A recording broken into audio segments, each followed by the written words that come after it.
Meu boa tarde aí para todos e todas. Hoje é dia 29 de março de 2013, sexta-feira. O verbete é de número 2611. Ele tem 5 páginas, 43 logias e 20 máximos. Eu chamo a atenção que a divisão do detalhismo tem 12 máximos. O tema é postura anti-invex. A especialidade é anti-invexologia. Quem redigiu o verbete com muita classe e detalhes é o professor Paulo, que está aí muito bem assessorado. Definição. A postura anti-invex é atitude, hábito, rotina e comportamento da consim incoerente, imatura e autocorrupta quanto à aplicação da técnica da inversão existencial, passível de prejudicar o desempenho satisfatório da autoproex. A indiferença aos invexopensênicos, a pressão holopensênica mesológica, a forma holopensênica estagnante. Agora, as incoerências sutis do candidato a inversor, a falta de verbação, os pecadilhos da mocidade, a falta de posicionamento gerada por apriorismo do jovem intermissivista quanto a invex, as noitadas em festas até o amanhecer, as festas rave, as músicas trance, a liberalidade das drogas entre os jovens, as drogas leves como sendo porta de entrada para drogas pesadas, as drogas sintéticas, o vício pela adrenalina, a riscomania. Eu chamo a atenção que a fatologia, eu li 5 linhas, tem muito mais de 20. A ausência da sinalética energética pessoal, o assédio extrafísico, as retrocognições patológicas, a escagem extrafísica inconsciente, as projeções conscienciais assediadoras, a consim representante das consciências baratrosféricas, a falta de lealdade ao curso intermissivo. Agora, nós temos aí, na argumentologia, o top sobre categoriologia, com 6 categorias de posturas anti-invex. E depois tem a terapeuticologia, são 7 atitudes visando evitar as posturas anti-invex. Agora, na remissiologia dos 15 verbetes, nós destacamos 5. Invexofobia, invexopensene, perfilologia invexológica, propulsor da invex e recim invexológica. Na frase enfática, nós vemos aí, as posturas anti-invex expõem a falta de autoposicionamento, de holomaturidade e de autodiscernimento da consim jovem, ainda incoerente quanto ao curso intermissivo pré-ressomático. Você apresenta alguma postura anti-invex no comportamento diário? Quais neoposturas pró-invex já prioriza para evitá-las? A bibliografia específica tem 2 fontes bibliográficas. Agora, a mega análise aí com João Paulo são 20 itens. Conduta, desvio, porão, lucidez, incoerência. Imaturidade, desassedialidade, autocorrupção, acomodação, orientação. Apriorismo, hedonismo, futurofobia, invexofobia, verbaciologia. Anti-invexologia, autopriorologia, proexopatologia, cosmoeticologia e automimeticologia. O verbete hoje do dicionário aqui é conteudologia, o argumento é explicitativológico. Ele tem 1,5 páginas e tem 36 itens chamativos. Agora, para o professor Paulo, fatologia. Qual o problema de cuidar da aparência física e implante de silicone? Estaria se referindo aos excessos de desprezo pela evolução de consciência, priorizando apenas o corpo?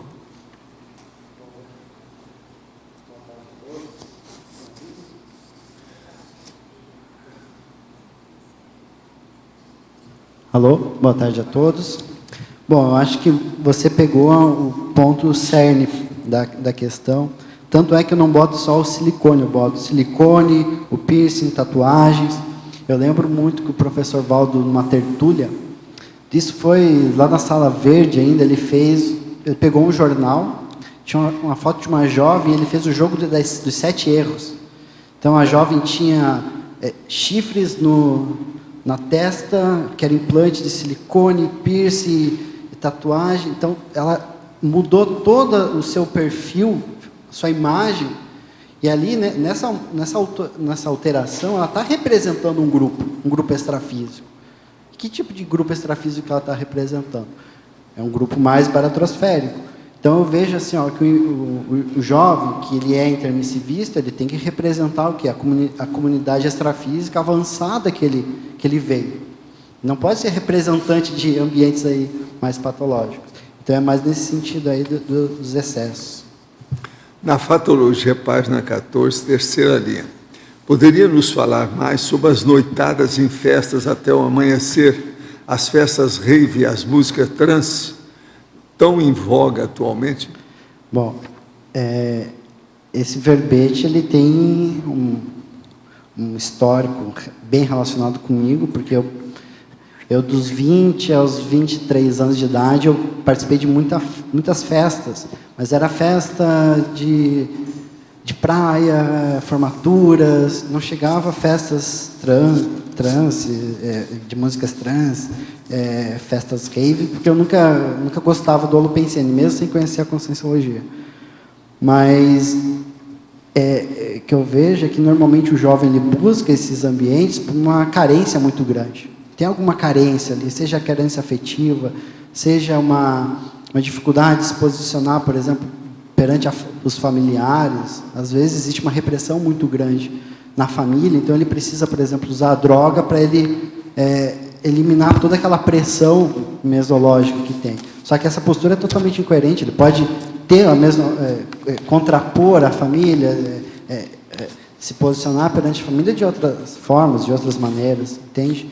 Então, acho que a sociedade, ela ainda é patológica. A gente está, dentro de uma das teorias aí do professor Valdo, é que a gente mora num planeta que ele é o hospital-escola, e o hospital ele é muito maior. Então, as consciências intrafísicas ainda buscam muito a doença, a carência, e pensa assim, ó, numa festa dessa, o nível de assédio extrafísico que não pode existir. Eu não estou querendo dizer que a pessoa não vai. Às vezes ela precisa ir para fazer uma assistência para uma pessoa da família que está, por exemplo, numa formatura. Agora, o que eu vejo de mais sério é como ela lida num ambiente desse. Ela fica assediada, por exemplo, ou ela vai para assistir. Então, eu dentro da pergunta que você trouxe, que é tão natural isso, o que é o mais sério, eu acho, perguntar para você é se para você faz sentido ainda estar nesses ambientes. E se já não, às vezes já é hora de estar procurando outros ambientes. No meu caso, eu comecei a procurar outros ambientes quando eu me saturei. Chegou um momento que aquilo não me satisfazia mais. Então, para mim, não foi algo que a Conscienciologia me impôs. Então, dentro das posturas anti-invex, o que eu vejo de mais sério é que esse movimento da saída da pessoa do porão consciencial seja dela, que parte dela.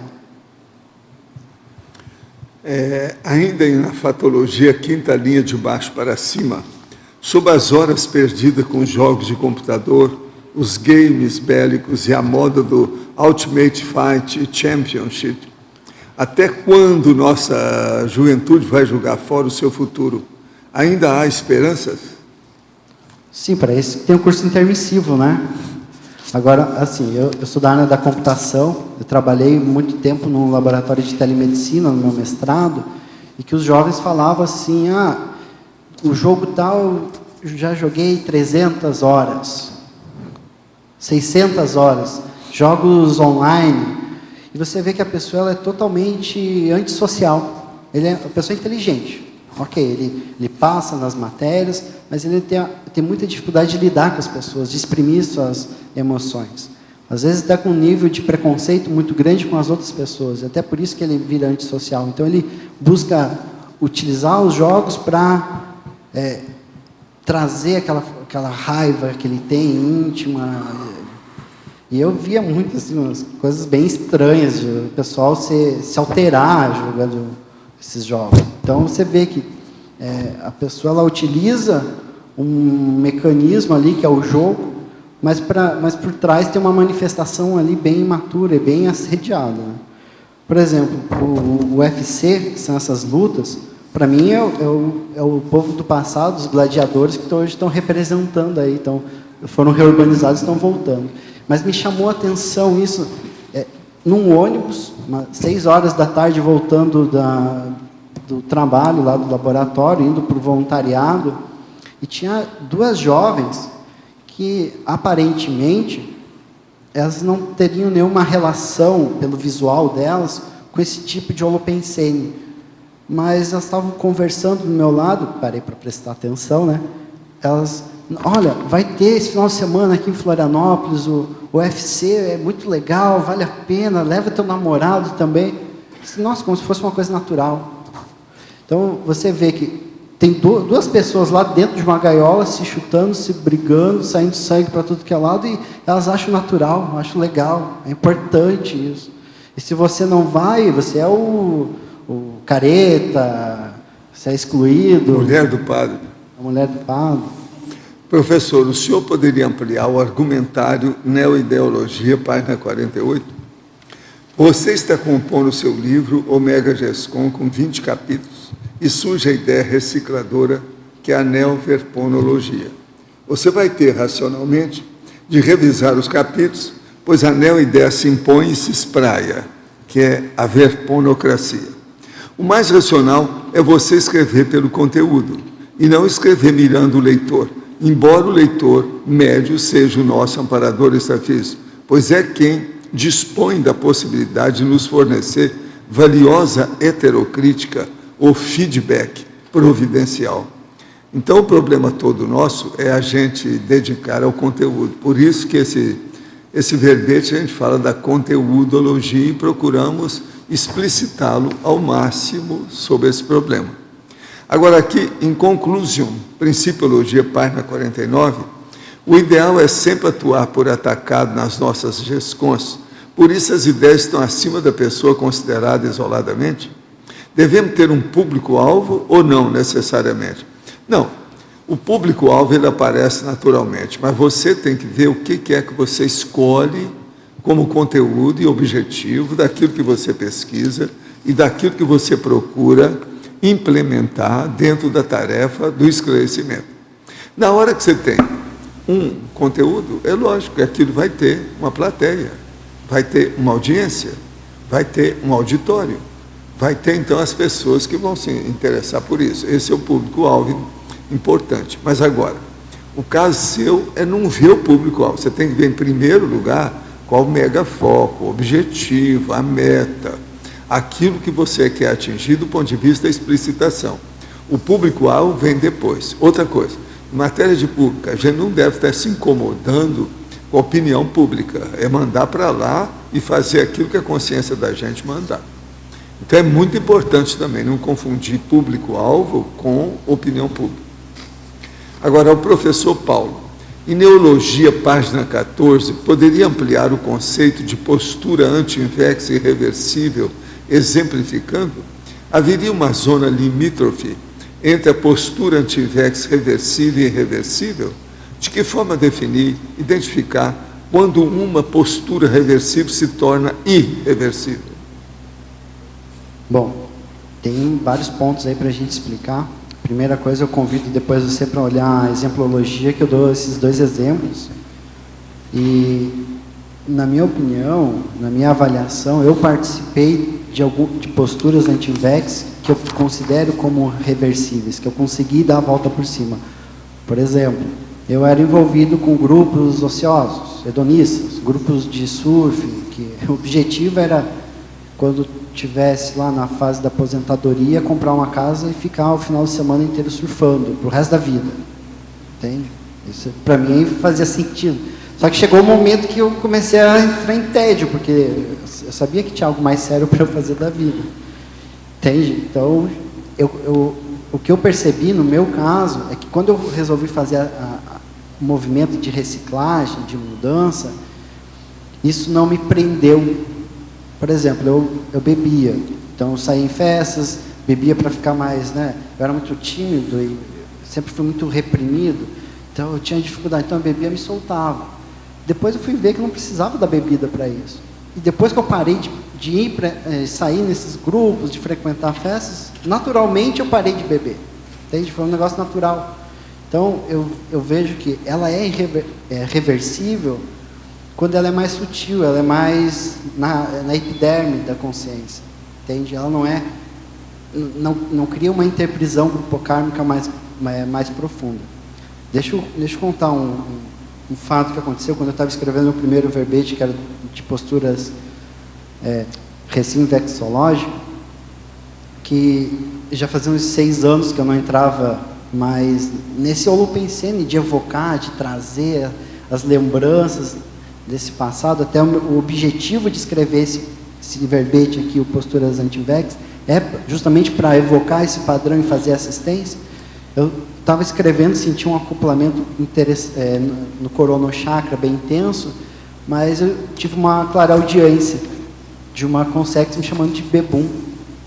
Eu parei, eu estava tão concentrado no meu trabalho, em escrever o verbete, que aquela ideia ela passou por cima dos meus pensamentos. Mas será que tem alguém aqui? Não. Eu até me mexi para ver se tinha alguém. E aí eu comecei a pensar, poxa, esse é o trabalho que eu estou fazendo, eu estou resgatando essas consciências. E o engraçado, o que me chamou mais a atenção, é que aquilo não reverberou em mim. Eu não fiquei mal, eu não fiquei, não, tem um assediador aqui que está me cobrando. Não está me cobrando, ele está mostrando o quanto ainda ele está preso naquele passado, naquele padrão doente. Então, com relação a essa condição da irreversível, reversível, você vai ter que começar a fazer o que eu fiz, uma autoanálise. Eu sugiro fazer até uma autobiografia, escrever tudo o que aconteceu com você, prós e contras, o que indica que você está mais preso a posturas anti-vex. Por exemplo, você teve algum comprometimento mais sério, até no próprio 700 experimentos, o professor Waldo deixa bem claro níveis de comprometimento, por exemplo, com religião, com casamento, aborto. Por exemplo, às vezes o jovem tem tudo para ser um inversor bom, positivo, o cara é super inteligente, mas ele desvia porque sai numa festa dessas, tu toma um monte de cerveja, engravida lá a primeira moça que ele conhece. E aí, perdeu o inverso. Hoje você está cheio de energia. Olha lá, não, tiraram. Sabe, volta aí, faz favor. Olha lá a sua camisa, como é que está julgando energia lá. Ó. Agora aqui. Professor, meu irmão mais novo é grosseiro comigo, mostra-se magoado com coisas muito antigas. Me cobra de visitar mais vezes meus pais e seus filhos e não admite nenhuma opinião que seja contrária à sua. Devo evitar expor meu ponto de vista? Quando estamos juntos, tenho vontade de sair do ambiente. O que fazer? Olha, segue o princípio da abstinência. Se você tem dúvida, cai fora, deixa para lá. Agora, oportunamente, dê exemplo para ele das coisas positivas. Isso, às vezes, se ele tem um pouco de racionalidade, vai cair a ficha com o tempo. Agora, o melhor é se evitar, né, para não dar muito problema, porque o que vai fazer, irmão? Professor, sou tenepsista há 3 anos e meio e há pouco tempo, durante a tenepse, um assediador disse que iria acabar comigo. Não me importei no momento, continuando a assistência, mas tem acontecido muita coisa ruim no meu trabalho, pessoas me prejudicando. Como devo proceder? Olha, pensa positivo e começa a trabalhar com o EV, estado vibracional, para te defender. Esse é um caminho, é uma saída. EV. Professor Paulo, em Principiologia, página 15, segunda linha, poderia detalhar o princípio da evolução compulsória? Bom, aí a gente já está desconsiderando que a consciência ela é intermissivista, né? Porque ela entra num ciclo de vidas, no CMP, que ele não tem a menor lucidez quando ele está no período extrafísico, lá no período intermissivo, ele não faz uma programação de vida. Então ele está evoluindo de forma compulsória. A questão toda é que nós, como intermissivistas, nós vamos estar interagindo com essas pessoas que estão dentro desse ciclo. Agora, a gente pode, com as ideias da conscienciologia, por exemplo, com o trabalho das energias, estar ajudando essas consciências a sair desse processo compulsório. E eu vejo que hoje, por exemplo, o jovem ele pode dar muito exemplo de maturidade, e que a gente vê na nossa sociedade, um exemplo de maturidade, ele pode reverberar em vários grupos.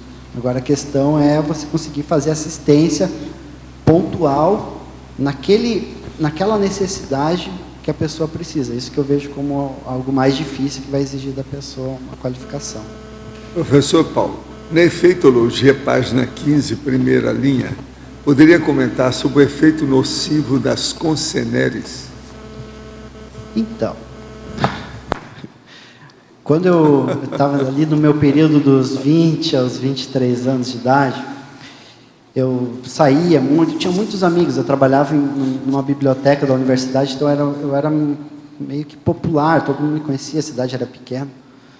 E comecei a sair muito, saía todo final de semana e tal. Chegou o momento que eu comecei a estudar mais a conscienciologia, e eu comecei a trabalhar com energia, eu comecei a identificar os efeitos dessas consciências extrafísicas nesses ambientes que eu frequentava. Mas não era só isso, não era só nos ambientes, nas evocações que eu fazia. Até depois que eu parei de frequentar os ambientes, por exemplo, eu passava lá na universidade, tinha barzinhos. Hoje eu acho que tem muitas universidades que é assim, cheio de barzinho do lado. Em vez dos alunos estarem em sala de aula, eles estão lá no barzinho. Aí, o que acontecia? Eu passava e existia alguma afinidade, por exemplo, com a música que eu gostava, que eu era envolvido. Chegava em casa, mesmo sem parar, passava direto pelo bar, assim, nem prestava muita atenção. Quando eu chegava em casa, ia trabalhar as energias, ia dormir, tinha uma espécie de projeção assediadora, onde eu ia para um ambiente extrafísico patológico. Eu, por exemplo, nunca fumei maconha. Eu já tive uma experiência onde eu fui para um ambiente totalmente entrópico e eu me vi fumando. Disse, nossa, a coisa está muito assediada. Não, o negócio é sério, vamos parar com isso. Entende? Por isso que eu reciclei muita coisa, porque eu vi na prática os efeitos das minhas atitudes. Eu agora entrego aí o professor Paulo para você, olha. Paulo, na Fatologia, página 14, primeira linha, se podia discorrer aí sobre a incoerência sutis do candidato inversor. Engraçado que eu sabia que você ia perguntar isso. E assim, olha só, é incoerência sutil. Então, eu estou considerando que ele não é inversor ainda, ele não chegou ainda a conhecer a técnica da Invex. Mas ela é sutil porque ela vai minando o holopensene daquele candidato. Então, algumas imaturidades, algumas faltas, algumas posturas incoerentes que ele vai tendo com os próprios princípios dele. E aí vai minando, vai minando. E se ele deixar a tendência que saia da condição de sutil, uma condição mais doente. Por exemplo, no meu caso, que eu usava álcool para me sentir mais tranquilo, né? Para me sentir menos tímido. Se eu continuasse com aquele processo, eu ia virar o quê? Um alcoólatra. Entende? Então, no início é sutil, mas só um copo, tal, não tem problema. Aí você vai aumentando, vai gerando dependência. Correto. E na página 14, na última linha, no fim da última linha, e segue na 15, o preconceito quanto à Invex. Como você vê isso? Tá, interessante essa pergunta. Porque assim, quando eu fiz esse verbete, eu vi que tinha alguns colegas de voluntariado que eles estavam nessa condição. Que é o seguinte: a pessoa ela não estuda a Invex, ela apenas vê os outros falando, explicando, falando das teorias, não consegue ver o alcance da inversão existencial a longo prazo, essa visão, por exemplo, de quanto de consciências que ele vai assistir em uma vida, e ele começa a ter algum apriorismo, algum preconceito com relação à técnica da INVEX. Por exemplo, não, mas eu quero ter filho.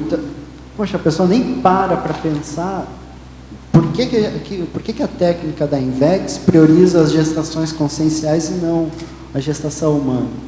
Poxa, várias vidas a gente já vem fazendo filhos, a questão agora é deixar um rastro, uma assinatura pensênica, um rastro pensênico de esclarecimento que vai ter um alcance maior do que simplesmente fazer um filho, entende? Então, às vezes a pessoa ela já cria um preconceito muito grande e cria, e assim, esse negócio é muito interessante porque a pessoa cria racionalmente uma teoria, não, por que isso? Sabe, só para justificar, para não entender a técnica da INVEX. Então, ali já tem um apriorismo da pessoa, um preconceito da própria pessoa para estudar a INVEX. Entende? Então, aí a pessoa, por mais que ela seja intermissivista, e ela começa a criar esses preconceitos, ela nunca vai aplicar uma técnica evolutiva de uma forma mais satisfatória, porque tudo que traz para a pessoa critica, aí daqui a pouco começa a falar de TENEPS, a pessoa, mas TENEPS tem que ser 1 hora, não pode ser quando eu quero, entende? Aí começa a falta de posicionamento da pessoa. Obrigado, hein? Paulo, aqui. Na página 15, o último item da parafatologia, você coloca a falta de lealdade ao curso intermissivo. A minha pergunta é que sinais você poderia exemplificar para a gente identificar essa falta de lealdade ao curso intermissivo, porém das pessoas que já estão engajadas no trabalho conscienciológico?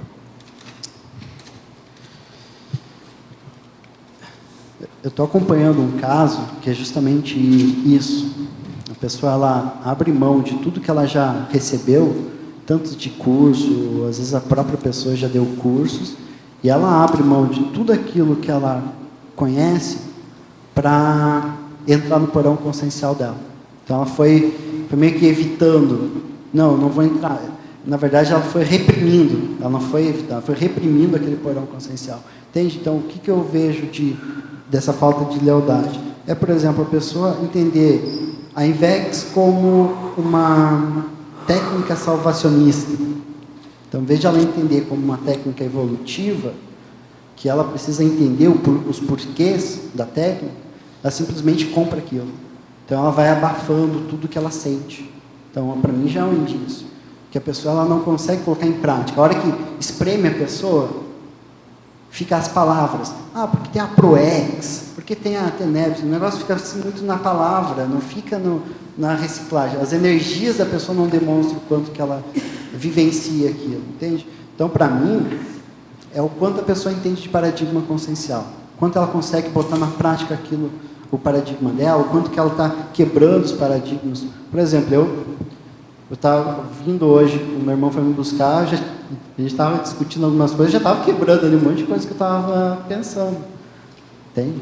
Então, o quanto intimamente, eu tenho disponibilidade para mudar a minha forma de pensar. Porque vamos pensar assim, se existem consciências que estão em dimensões mais densas, às vezes elas estão muito certas daquela realidade, daquela patologia. Às vezes a patologia dela, ela sabe que é patológico, mas está bom assim, porque ela tem alguns ganhos secundários. Poxa, então se ela não tem uma abertura mental para reciclar aquela forma de pensar, como é que a gente vai assistir ela? Então isso ali já demonstra o quanto a pessoa está interessada em evoluir.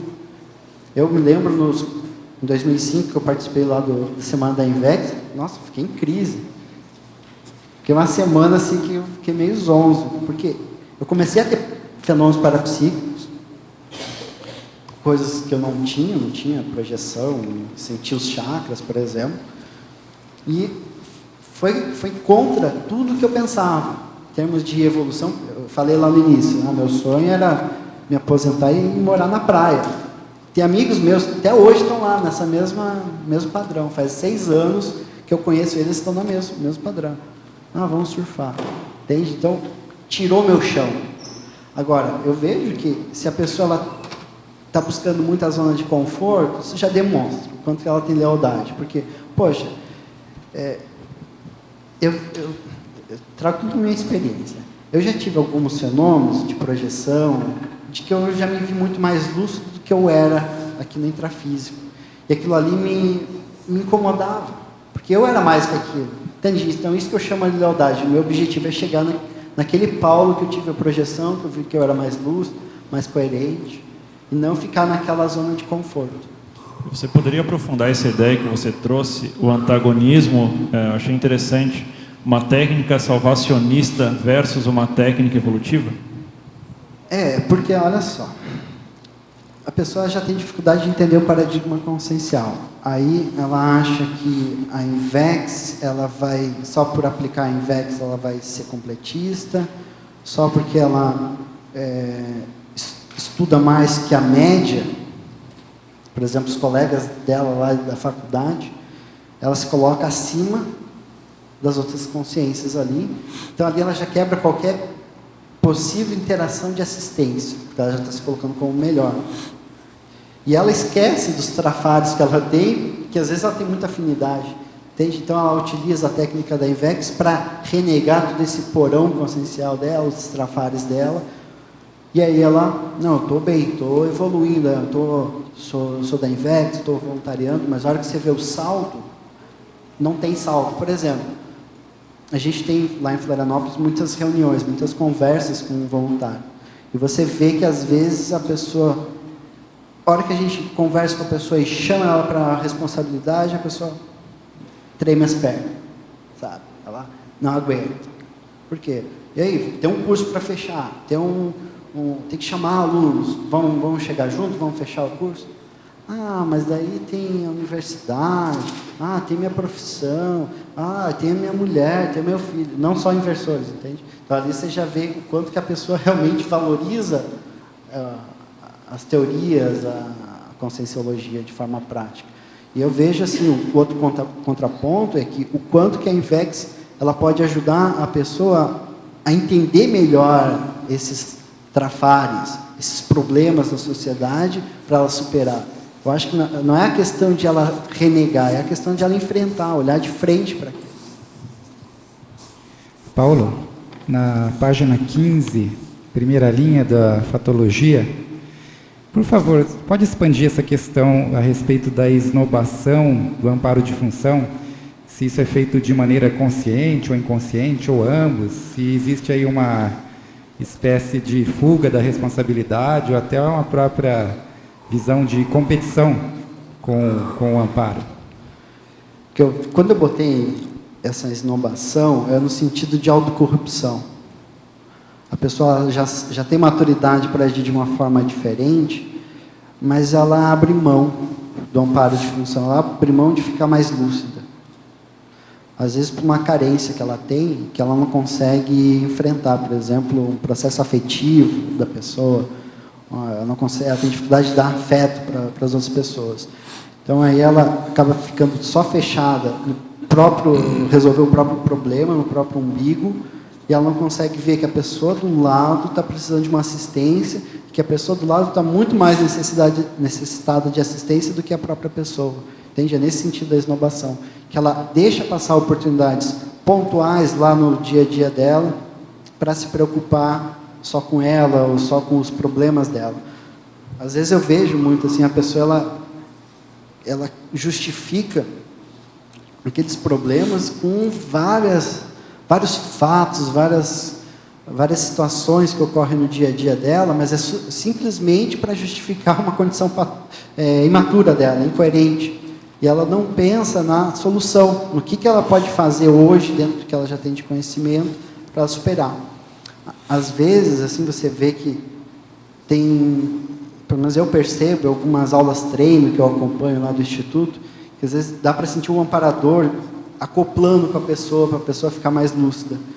Mas daí passa um mês, a pessoa volta ao mesmo padrão e ela não consegue avançar nas aulas treino, não consegue acoplar com esses amparadores, porque justamente ela está mantendo algumas posturas que são incoerentes com o que ela já conhece.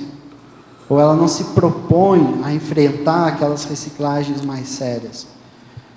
E isso, para mim, fica bem evidente, assim, quando a pessoa entra num ciclo de esnobação, né? Ela começa com uma esnobação mais sutil, daqui a pouco vem uma outra reunião, a pessoa não ajusta a ProEx dela, continua em desvio. Chega uma hora que o amparador ele chega perto da pessoa, você vê até às vezes por uma energia. Eu pelo menos vejo essa questão do amparo, por uma sensação que você dá, pelo campo energético que se instala ali no momento. Aí você vê que o negócio vem, instala, mas a pessoa está tão distante que é como se, pelo menos é a minha sensação que dá, tá? Que a pessoa, o amparador vira de costas e ele vai para outra pessoa que está mais interessada. Paulo, aqui na questão da fatologia, página 5, 4 e 5, mais ou menos, você poderia expandir essa questão? O que desencadeia o vício pela adrenalina, né? O jovem procurando essa questão da riscomania, das drogas, né? O que atrai ele nessas coisas assim negativas? Bom, a riscomania é a pessoa querer desafiar a própria vida. Então, ela chega numa condição lá de um esporte radical, ela vê que ela passou aquilo, então ela vai sempre desafiar. É desafio por desafio. É desafiar a própria vida, os limites do corpo. E aí, eu acho que eu já até contei numa outra tertúlia, um caso de um colega meu, que ele voava de parapente, e eu fui ajudar a pessoa lá, a ser o resgate da pessoa. O que levou ele a ter esse interesse? Bom, no caso dele, eu vejo assim, como fuga. Fuga dos problemas da realidade. Então ele precisava ficar lá bem alto, bem distante de todo mundo, tá tudo bem, aqui eu posso controlar, tal. Eu não queria interagir com as pessoas, entende? Agora, cada caso você vai ter que analisar. Uma pessoa que ela é viciada em adrenalina é um problema, porque ela, às vezes é mais forte que ela. E às vezes tem um grupo extrafísico que também pode estar influenciando ali. Agora, o mais chato é que às vezes a pessoa já vem em várias vidas fazendo isso. Então não é só o vício dessa vida, não é só esse corpo. Tem a forma holopensênica dela, que pode estar influenciando. Então, só que, olha só, às vezes a pessoa está numa riscomania. Às vezes é um pouco melhor, ela está, por exemplo, pulando de parapente ou de alguma coisa, é melhor do que ela está lá no UFC. Porque pelo menos ela está botando em risco só o corpo dela. Não está prejudicando outras pessoas. Você acha que a mesologia, o ambiente, a situação que eles são levados, esses jovens, contribui para isso? Contribui, mas eu acho que não é o ponto principal, não. Para mim, é o passado da pessoa. Por exemplo, com os réus, ela vai ter uma tendência muito grande a botar em risco o corpo dela, ou em risco as outras pessoas. Quanto maior o nível de cons réus dela, maior ela vai ter esse nível de autodestruição do corpo. Pelo menos eu entendo assim. Agora, vamos pensar assim, a gente já foi em cons réus em quantas vidas? Quantas vidas eu deixei de ser cons réus? Às vezes eu me vejo que alguns traços vieram lá do belicismo, do meu traço de briga, entende? De competição. Então é isso que está influenciando, não é só a mesologia. O problema mais sério é a gente entender que existe uma influência grande da mesologia, sim, mas que existe uma responsabilidade minha de buscar esses grupos. Porque olha só, por que eu vou buscar um grupo assim, desse perfil, e não vou buscar outro grupo? É a minha afinidade, é o meu holopensênio, é a minha paraprocedência, né? Você acha que nem, no caso, uma família positiva poderia barrar esse jovem, essa consciência, e elevá-la a ter um nível evolutivo melhor nessa vida? Não dá para afirmar, mas, por exemplo, nesse caso que eu trouxe aí, a família da pessoa é totalmente positiva. Do jovem de parapente, entende? Positivo, o cara é super inteligente. E não contribuiu nesse sentido? Não. Entende? Falta maturidade. Outra coisa, a pessoa, ela passou um mês morando comigo lá em Florianópolis, ela era espírita, então a gente conversava sobre conscienciologia, sobre parapsiquismo, falava tudo, mas era a pessoa, ela não queria mudar. O vício dela era mais forte que a própria vontade de ficar mais lúcido. Agora, assim, ó, o mais sério que eu vejo é ver qual é a raiz. Por que ele está tendo essas atitudes? Às vezes, aí que tá. Às vezes a gente quer ir combater o vício da pessoa, o esporte da pessoa. Às vezes, claro que tem que falar as verdades, sim, mas ir na essência, na raiz. Às vezes algum temperamento que ele tem, às vezes algum processo emocional que ele tem que não está bem resolvido. Às vezes é um problema com a mãe, com o pai que ele teve desde a infância, ele não resolveu. Entende? Então não é só ter uma abordagem só naquilo que ela está vendo agora, naquele momento, naquelas maturidades de agora. Ela tem que buscar uma atuação mais holossomática. Você acha que a falta de objetivo, de um foco... Depende, para ele tem objetivo. O objetivo dele é ser campeão lá do não sei o quê. Então, está super bem. Mas é imaturo. Ele não tem uma visão multidimensional. Né? Ok, obrigada. Paulo, não sei, acho que não está no verbete. Uma pessoa que fuma pouco tempo, antes dos 20 anos, e depois acessa as ideias e começa a voluntariar, a estudar, essa pessoa perderia a condição de inversor pelo fato de ter sido fumante um período curto? O que você acha? Ontem me perguntaram isso, eu falei, eu não entendo nada de Invex. Não, eu quero saber porque me perguntaram isso, eu falei, eu sou reciclante, não me pergunte sobre Invex. Mas eu acho que eu vejo assim, ó, você tem que ver qual o efeito disso. Por exemplo, a pessoa às vezes detonou o pulmão dela. Não, parece que foi pouquíssimo tempo, tipo 2, 3 meses, então não sei. Assim, ó, eu passo para o Val. Porque, assim, eu deixei para perguntar hoje, Paulo, porque eu sabia que era Escuta, você. eu sou reciclante, eu não posso falar nada. Eu falei isso primeiro, professor, você está copiando assim, ó, de mim. Se a pessoa está em dúvida... Eu falei primeiro. Se a pessoa está em dúvida se ela é inversora por causa daquilo, ela vai ter que avaliar. Então é uma... Deve ter alguma coisa ali por trás. Entendi. Agora, eu sou um ex-inversor com muita honra, sou um reciclante com muita honra, tá certo? Me casei, tive filho, como é que é? Tudo de caso pensado. Com muita honra. Importa o resultado disso. Pois é. O problema todo é a gente ver o objetivo. Agora, o que eu sempre falei foi o seguinte, o processo da inversão existencial e da reciclagem intraconsciencial da pessoa é um processo de rótulo, estereótipo, de apresentação. Eu quero ver o saldo da ficha. Então, o problema todo é a gente ver. Agora, que as pessoas erram, tanto de um lado quanto do outro, vive errando. Né?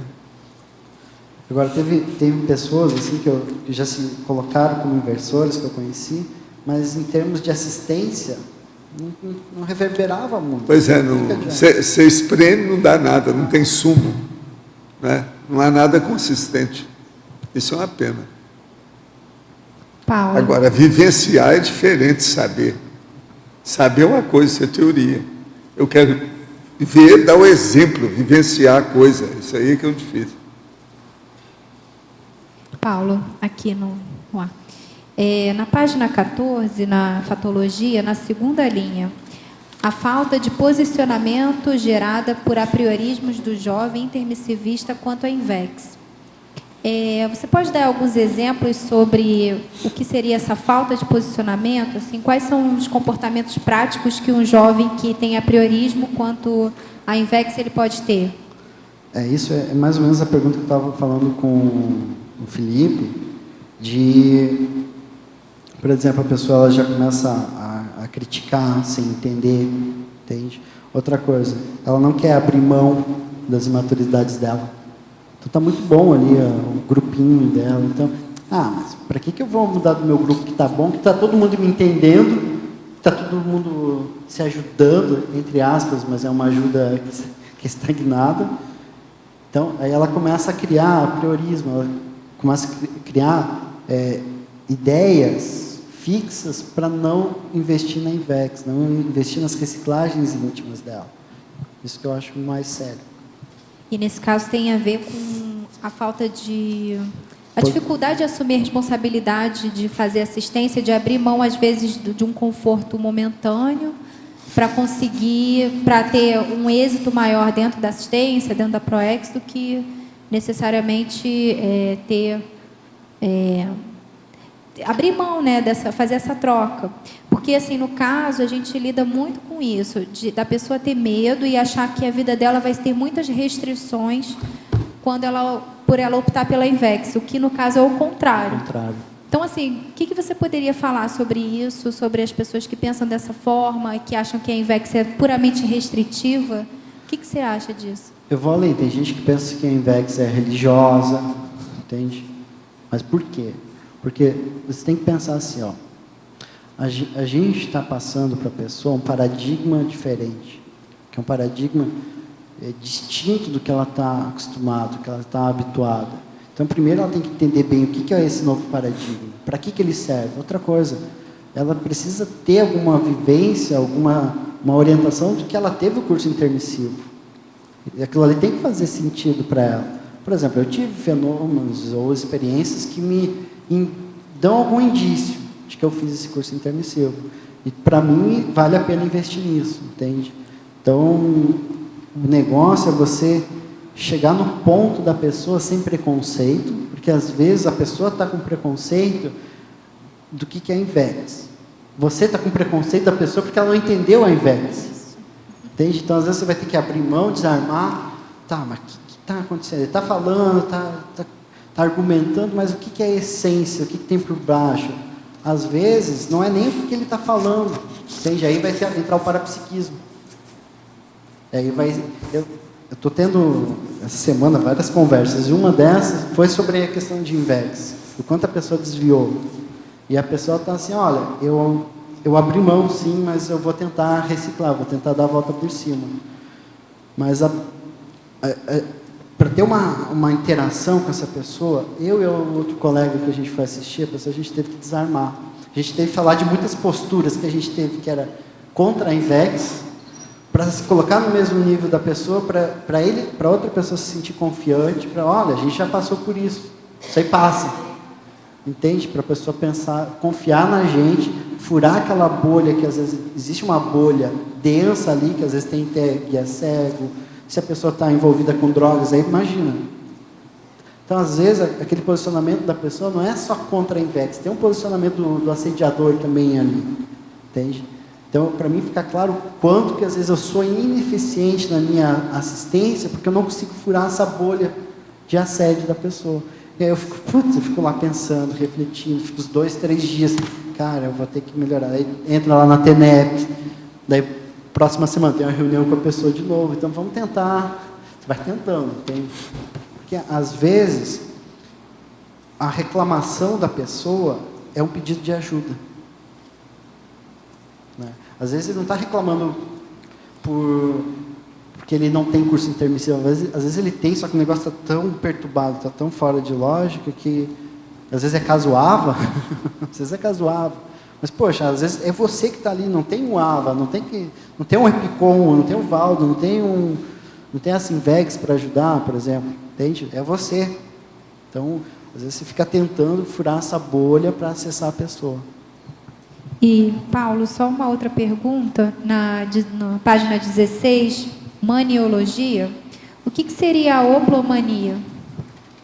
É aquela pessoa que ela coleciona armas, né? Ah, sim. Então, imagina o holopensene da pessoa. Postura anti-vex total, né?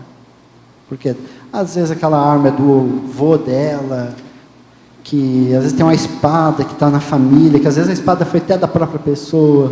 Entende? Então o negócio é bem sério.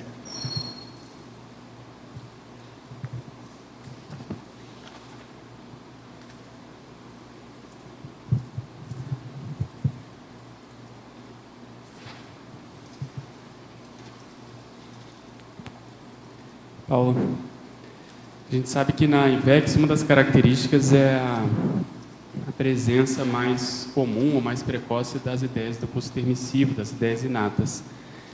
que a gente poderia considerar como sendo retrocognições, né, intermissivas e positivas. E aqui na parafatologia, dentro desse contexto da postura anti-INVEX, você comenta sobre as retrocognições patológicas, né, na segunda linha.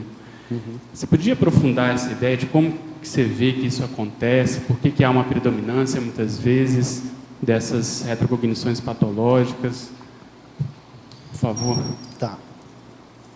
Interessante essa tua reflexão de que para o inversor, o curso intermissivo tem que estar mais presente, né, na manifestação dela.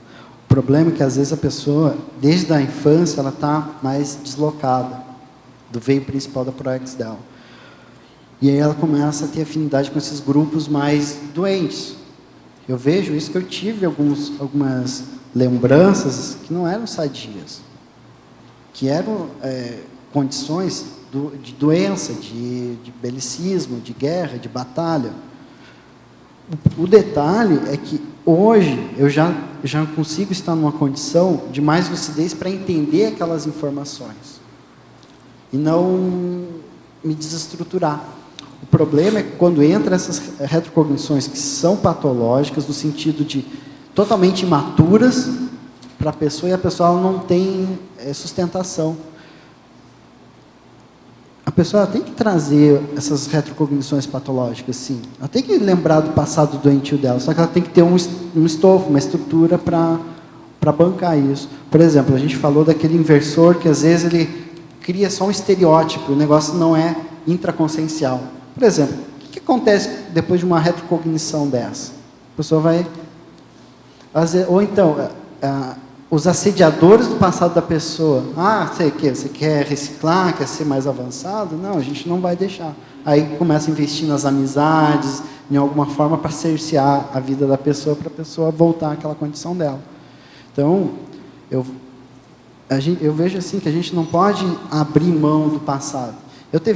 Eu nessa vida teve muitas coisas que eu errei, mas isso não pode me desestabilizar, não pode tirar eu do que eu já conquistei hoje. Não inviabiliza, por exemplo, 3 anos que eu fui mais sem lucidez, não inviabiliza os 6 anos que eu estou voluntariando, que eu estou reciclando, que eu estou... Entende? É porque se você pensar que o nosso passado não é tão, talvez, positivo assim, e aí o curso intermissivo é algo recente, novo para a pessoa. Ela vem e tem um corpo também novo, mais instintual, tem a mesologia. Então, teoricamente, favoreceria mais o processo mesmo patológico.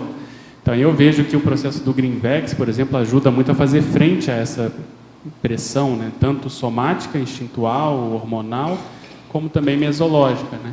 Então, esse processo de grupo, dependendo de como você decide, na juventude, aquelas companhias que você estava comentando, né? Com quem você vai ficar, eu acho que isso pode fazer diferença na hora de assumir a INVEX de modo mais intraconsciencial, como você está chamando aí. Eu concordo plenamente.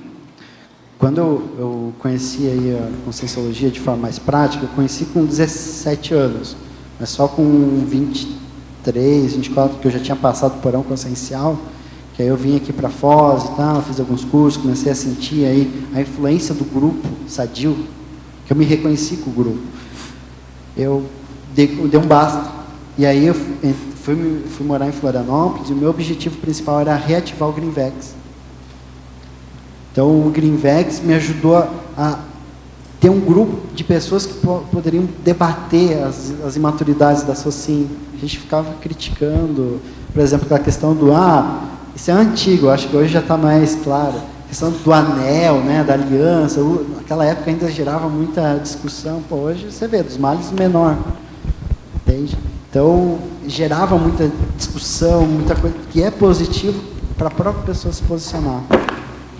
Eu estou lembrando aqui que às vezes a gente precisa realmente abrir mão desse grupo patológico para caminhar, se fortalecer e depois voltar, né? Que é a ideia da pré-intermissiologia, né? Que a gente vai dessomar e rever esse povo que a gente teve que deixar ou acabou virando as costas para ele no passado. Então, às vezes, nessa vida também, isso, de certa forma, às vezes é preciso ser feito, abrir mão dessas companhias, se fortalecer para depois voltar e tentar ajudar. Né? Foi que eu imagino que tenha acontecido quando eu comecei a escrever esses verbetes, os 2 verbetes. Que aí começou a perceber as consciências extrafísicas ali cobrando e tal, dando as ideias. Eu gosto muito de escrever sobre INVEX, porque eu sinto uma pressão extrafísica muito grande. Então isso é positivo, porque você vê que incomoda. Então, se está incomodando, é por aí mesmo. Tem que investir. Paulo, se puder discorrer um pouco mais sobre a coloquiologia. Pelo coloquialismo, o jovem com posturas anti-vax possui o freio de mão puxado para a evolução e segue a filosofia, deixa a vida me levar. Esse aí é o meu caso, né? Que eu, lá dos 20 aos 23 anos, freio de mão puxado por quê? Era inseguro, não tinha perspectiva de programação de vida, de profissão. Eu simplesmente entrava na questão sabia que tinha que me formar com 24 anos de idade. Isso desde os 12 anos já sabia. Alguma coisa que eu já sabia que era por essa data. Mas fora isso, o negócio ficava solto, entende?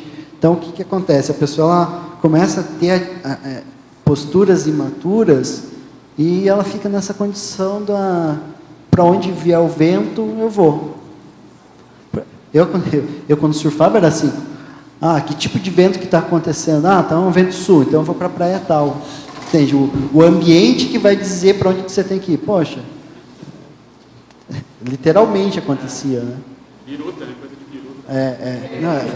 Eu era vidrado nisso, vidrado. Eu saía, acordava de manhã, que tipo de vento? Então aquela praia tal é a melhor, então, sabe, aquela prancha daquele tamanho é melhor para esse dia.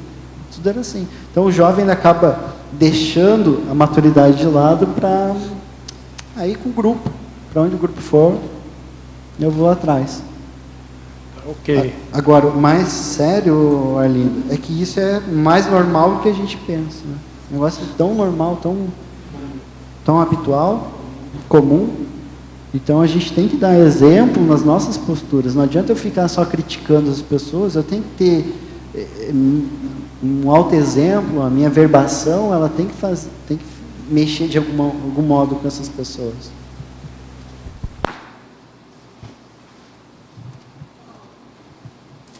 Paulo, hoje, como você vê essa questão da dificuldade do jovem aplicar a autopesquisa?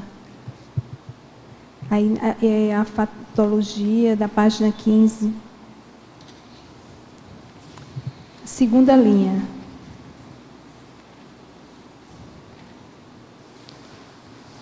Eu acho que tem relação direta com o que eu falei antes sobre a vivência do paradigma consciencial. Então, às vezes a pessoa ela vai escrever sobre INVEX, então ela só fala daquilo que já existe, do que os outros falam, não traz nada de novo. A base disso é a falta de recém. Então, que a pessoa ela acha que está com tudo, está fazendo a autopesquisa dela, qualquer coisa ela leva para a autopesquisa dela. Então, falta posicionamento dela perante o grupo, estou levando para a minha autopesquisa, entende? Mas não está refletindo, não está vendo a situação de uma forma multidimensional, entende? Então, às vezes, o que falta é prática.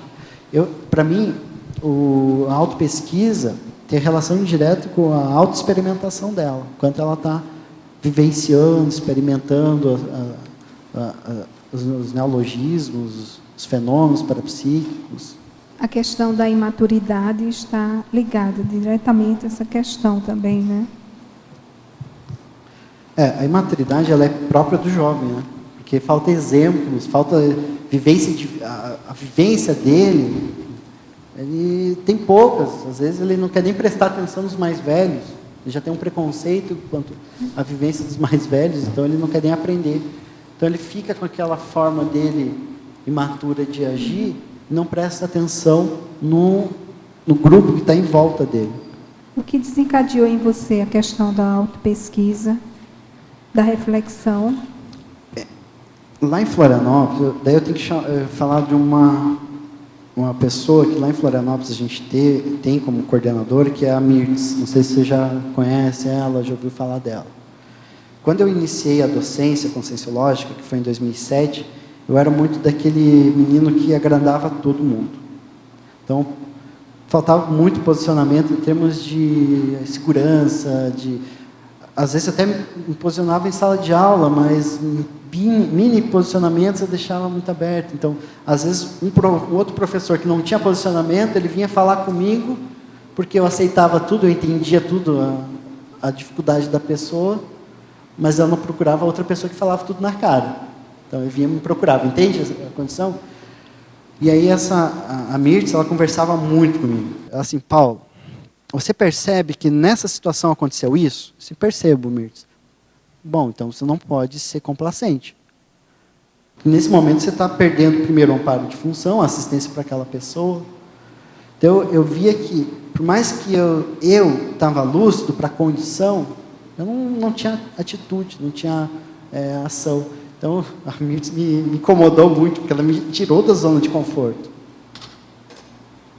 E me chamou a atenção quando, por exemplo, em 2010, ela me chamou para ser coordenador lá do Técnico Científico de Florianópolis.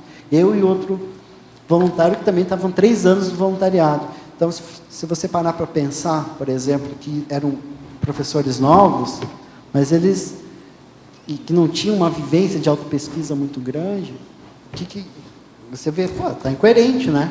Se for parar para pensar intrafisicamente. Mas a questão é que ela sabia onde que a gente podia chegar, com o que a gente já percebia. O que faltava era o mecanismo, era a ação. Então era só um empurrão.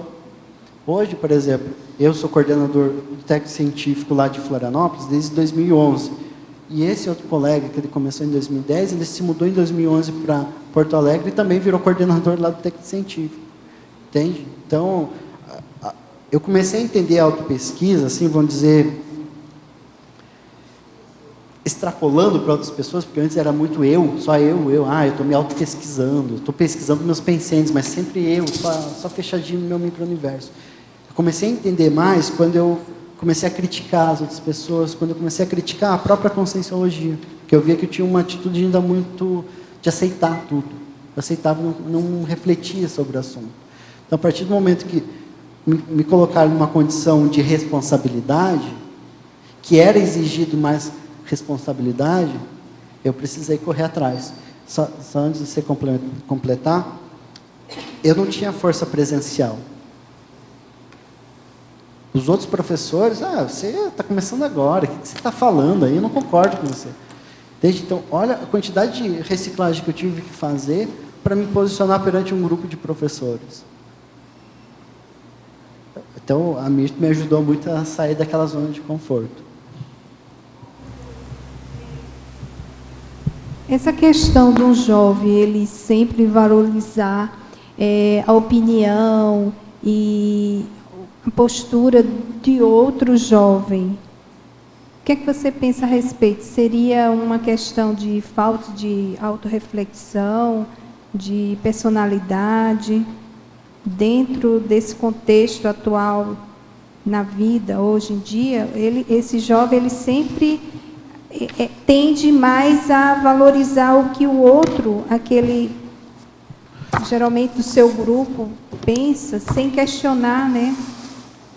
Aí é difícil dar uma resposta geral, porque a gente está lidando com uma escala evolutiva, né? Tem desde com os réus, tem desde consciências mais avançadas, evoluciólogos, mas no nosso dia a dia, às vezes são mais pré-serenões. E em alguns casos, eles não são intermissivistas, eles não se prepararam para uma próxima vida. Nesse caso, eu vejo que parte da gente dá exemplo e, principalmente, mostrar o paradigma que ele está vivenciando. Você está nesse paradigma aqui, intrafísico. Eu vou trabalhar com energia aqui, você vai sentir as energias para você ver outra forma de pensar, um outro paradigma. Entende? Eu sou muito do ponto de vista de que a pessoa ela precisa saber onde que ela está situada para ela ver a influência dos grupos que ela vivencia lá no dia a dia dela, para ela sair daquilo.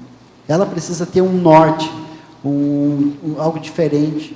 Por exemplo, eu não parei de surfar só por causa da conscienciologia, assim, só falar na conscienciologia e tal. Eu vi os ganhos que eu ia ter com isso. As reciclagens, o quanto que eu ia sair do meu fechadismo. Entende? Então, tem a pressão do grupo? Tem. Dos grupos da SOCIM. Mas você tem que mostrar que tipo de influência que esse grupo está tendo na pessoa. E aí você vai ter que pesquisar. Se é um grupo de metaleiros, você vai ter que estudar de rock, vai estudar sobre, por exemplo, droga, cocaína, porque normalmente tem muita gente drogada nesses grupos. Então a pessoa vai ter que estudar para se qualificar para assistir essa pessoa, para resgatar. Na verdade, a gente está falando de um resgate. E agora, olha só, como é difícil a gente falar de ProEx, né, da outra pessoa. Porque às vezes uma atitude que você tem vai prejudicar totalmente a ProEx da pessoa. A pessoa já estava em desvio. Você vai lá, vai ter uma interação, contribuindo ainda mais para o desvio dela. Complicado, né? Você tem que ter o conhecimento do contexto da mesologia dela para depois poder inserir algum trabalho, né? Não só isso, mas também ver se tem amparo de função, se tem alguma ideia que surge ali para pontuar a pessoa. Por exemplo, deixa eu contar um caso. Lá do meu laboratório, recentemente, eu saí do mestrado, fui do doutorado, e eu troquei de laboratório. E aí, com esse laboratório, era só de meninas, agora está tendo mais homens, né? Para a área da computação, isso é uma coisa totalmente fora do padrão. Aí tinha uma colega nossa lá, que o marido dela gostava muito de moto. E eu tenho meu posicionamento contra a moto. Sou contra, totalmente contrário. Eu já caí 2 vezes. Só tive um raspão pequeno. Porém, a forma como eu cheguei nela não foi de tirar todos os argumentos da pessoa, já na primeira vez, porque eu senti que eu nem conhecia a pessoa direito. Eu deixei bem claro o meu posicionamento. Argumentei, pontuei, sem um embate. Nesse caso, eu não entrei com muita energia. Se precisasse entrar, eu tinha que entrar. Então, naquele caso, eu senti que não precisava. Sabe o que aconteceu 3 semanas depois? O marido dela sofreu um acidente. Aí ela ficou a semana inteira sem ir lá para o laboratório para cuidar da pessoa. Quando ela me viu, qual que foi a atitude dela? Assim, não me fala nada, eu sei. Então, eu respeitei, ela me deu o limite. Não, eu não vou falar nada. Quando ela deu mais brecha, eu fui lá e conversei com ela. Porém, mesmo assim, eles ainda querem andar de moto. É assim, eu já deixei bem claro o meu posicionamento para você. Só que eles compraram um carro já pelo menos já está melhorando, tá? Aos poucos. Naquele caso, foi assim, entende? Então, eu precisei de tempo para fazer uma assistência para a pessoa. E eu espero que, com o passar do tempo, ela consiga abrir mão daquele veículo. Porque, poxa, moto, você está totalmente exposto. Qualquer acidente que acontece, você bate com a cabeça no chão, por exemplo.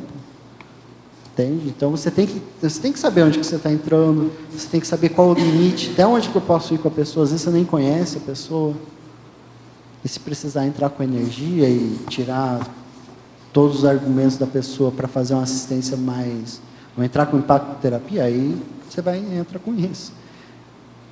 O problema é que normalmente eu entrava com tudo já de primeira, entende? Então hoje eu estou aprendendo a ter mais calma.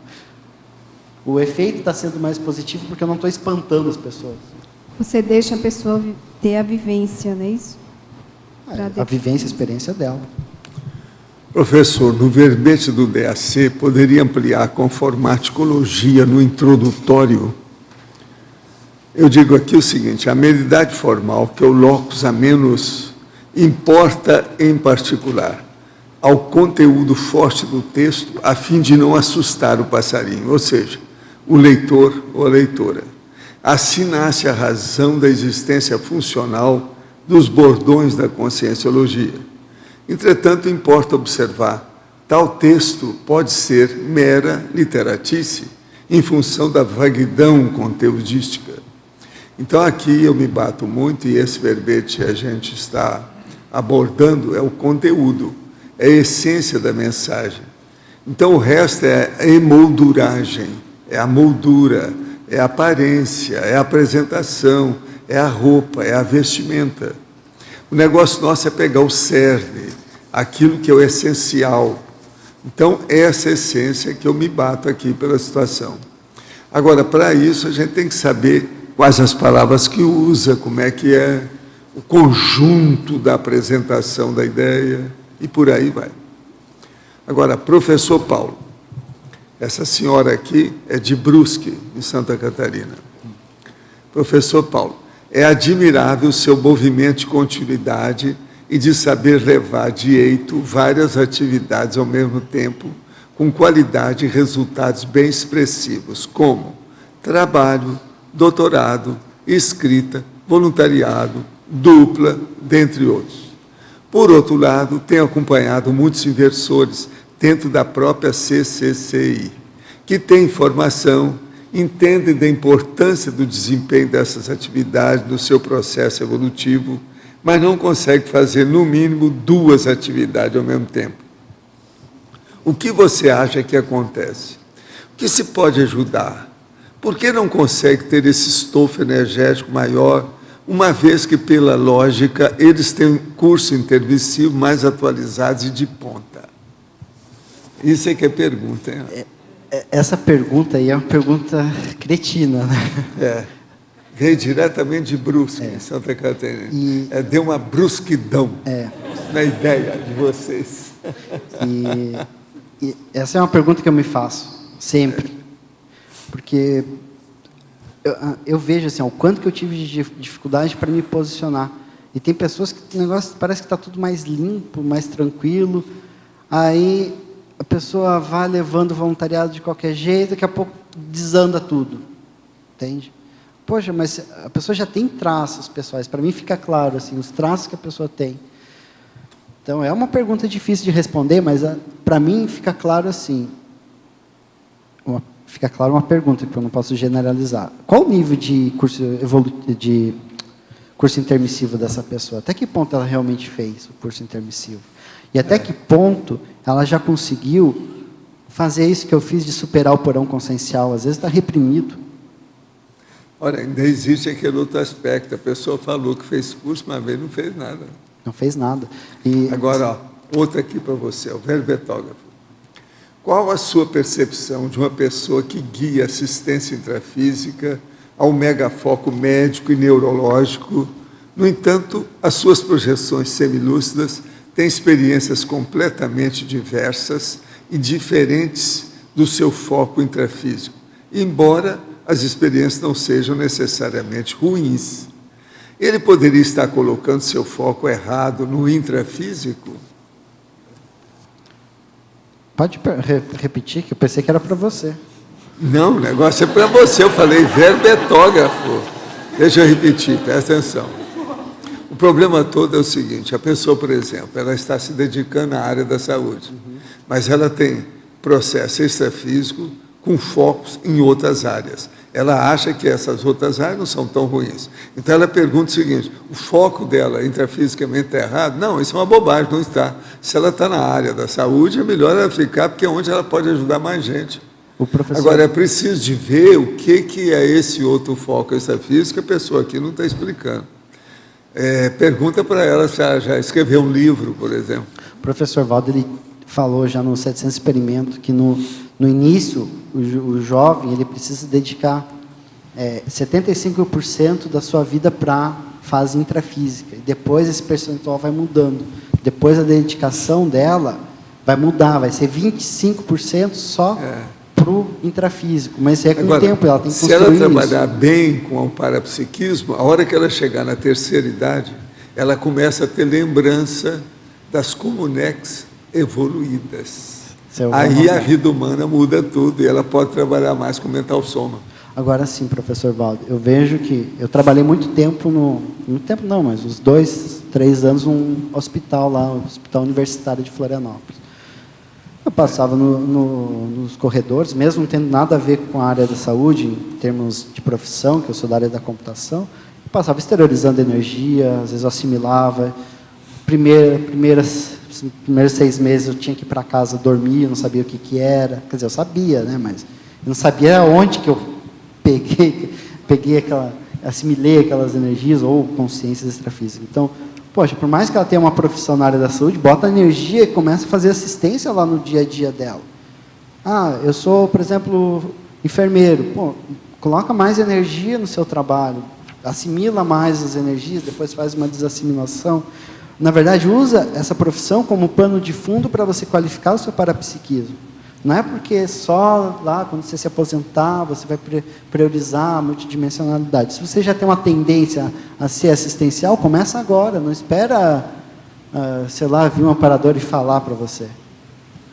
Vamos usar o pano de fundo para fazer brilhar. Olha lá, olha lá. Olha lá. Impressionante sua camisa.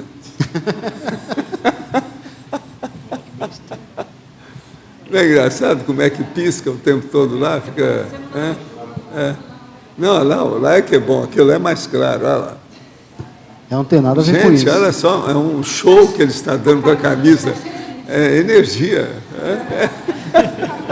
É só a camisa. Eu estou implicado desde que nós começamos, já faz 1 hora e tanto que eu estou vendo isso aí, olha lá. Ó. Agora, é engraçado, né? A repercussão, olha lá, dá mesmo um chuvisco geral. Mas o problema da camisa devido aumenta. É devido à cor e o negócio trançado, não é isso? Você vê, cada um faz o que pode. Você está tendo esse extra, né? Paulo, aqui, sua esquerda. Na fatologia, na última linha da página 14, você coloca o porão consciencial na fase adulta. Você poderia abordar esse tema levando em consideração o porão consciencial mais sutil, aquela sutileza do porão ainda manifesta na fase adulta? Comentar um pouco sobre isso? Por exemplo, a pessoa ela reprimiu toda a adolescência dela. Ela não teve relacionamentos afetivos mais profundos, vivia em promiscuidade. É aquela coisa da ficação, sabe? Todo final de semana estava com alguém diferente. Então, esse porão consciencial vai ficar lá, sem mexer, sem interagir. Às vezes, aí, na fase da adultidade, ela entra em contato com alguns grupos mais liberais, por exemplo, lá nas universidades, e ela começa a botar para fora muita coisa. Aí você vê, aí às vezes não é nem sutil, o negócio a infância dela, a adolescência dela foi tranquilo, aí chega no grupo, às vezes é um grupo que tem uma afinidade com ela também mais extrafísica, do passado, e ela bota para fora aquele porão consciencial latente, patológico, e às vezes ela vai desviar mesmo. Então, assim, eu tento fazer bastante força para ajudar. Eu estou falando isso porque a gente conhece alguns casos, e até a pergunta da Mirtz, aí, que veio lá de Brusque, é justamente isso. A pessoa é muito envolvida pelo grupo. Por mais que ela fale em ProEx e faça um curso, ela não consegue sustentar a lucidez dela. O processo todo é de lucidez, ela não consegue. Porque existe algo mal parado nela. O psicossoma lá tem alguma brecha, uma fissura, alguma coisa que não está bem firme ou consolidado. E aí, o que eu vejo, assim, chega uma hora que a pessoa vai querer botar para fora.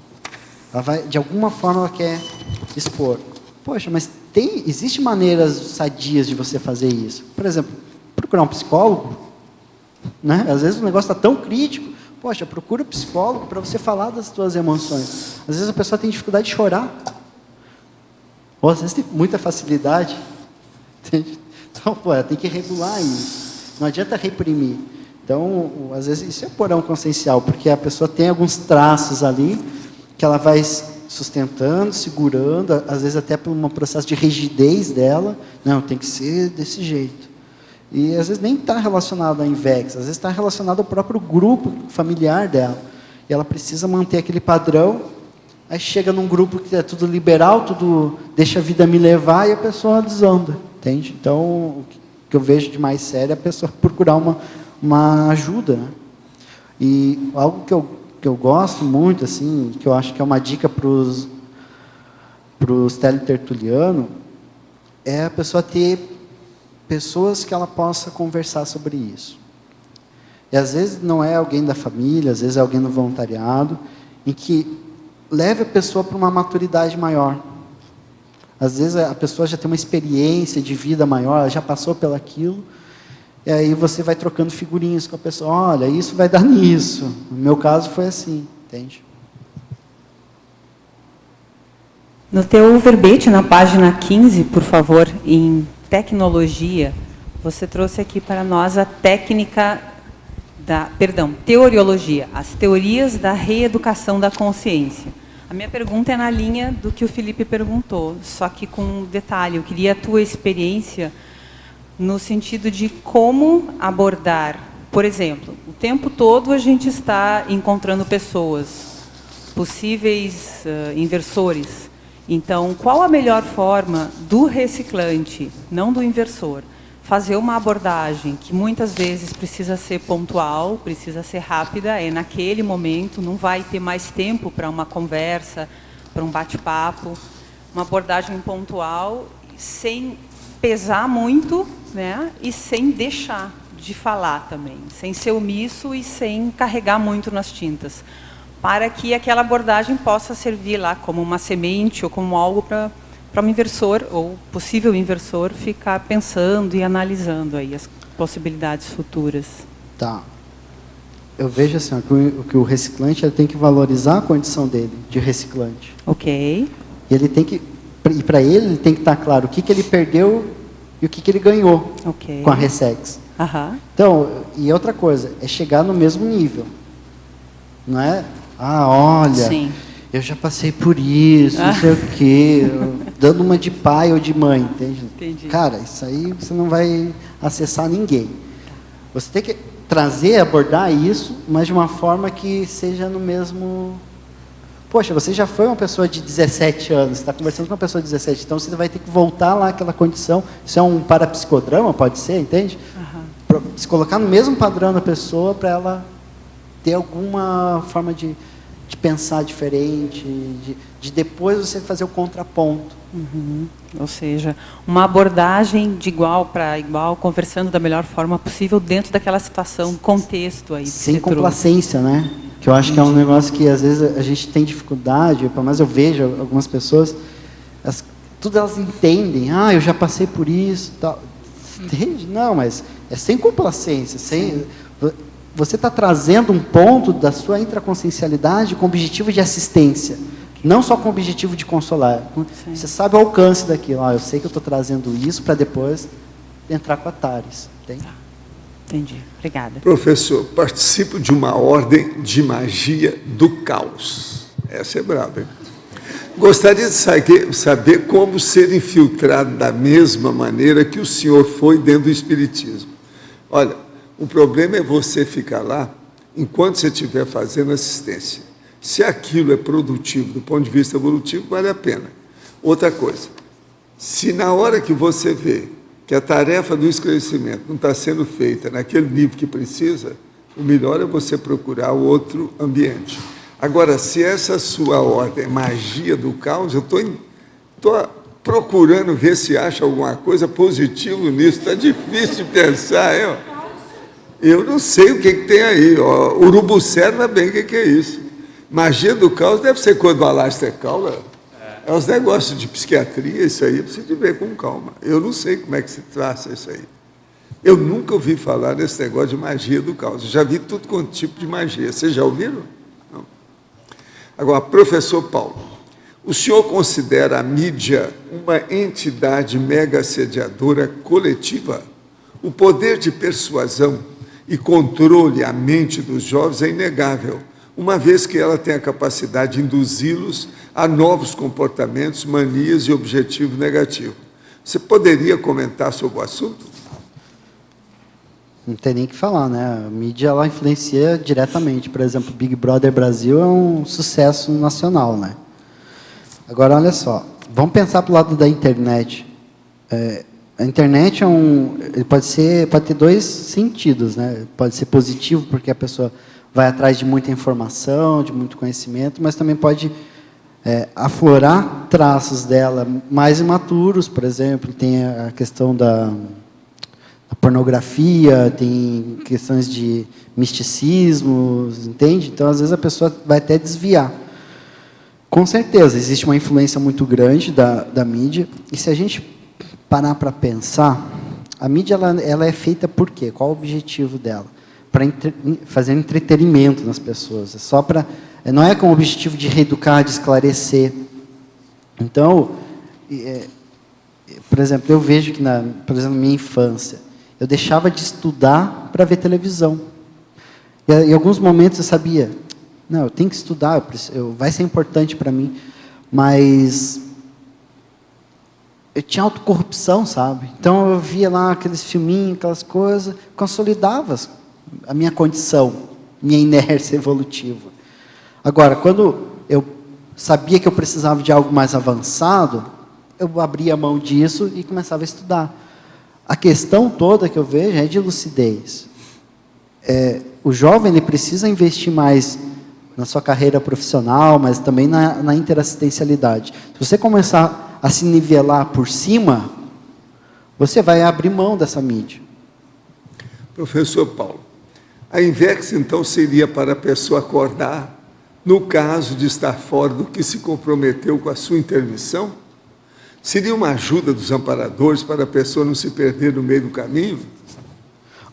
No meu caso, apesar de com uns 3 anos de idade, 2 anos de idade, eu já sabia, eu tinha uma intuição de que eu vinha de um ambiente positivo, a INVEX me ajudou, não é somente acordar, porque acordar eu tive fenômenos, eu tive vivência, ela me auxiliou a otimizar, a ganhar tempo, a parar de perder tempo com outras coisas, a criar criticidade, a desenvolver a intelectualidade para criticar, por exemplo, que a gente estava falando antes da mídia. Entende? Então, ela me ajudou nesse ponto de aceleração. Professor Paulo, tenho 26 anos e conheço a Conscienciologia há 6 meses. Me sinto atrasado quanto à minha PROEX no âmbito da formação acadêmica formal. Esse fato me desqualifica quanto à INVEX?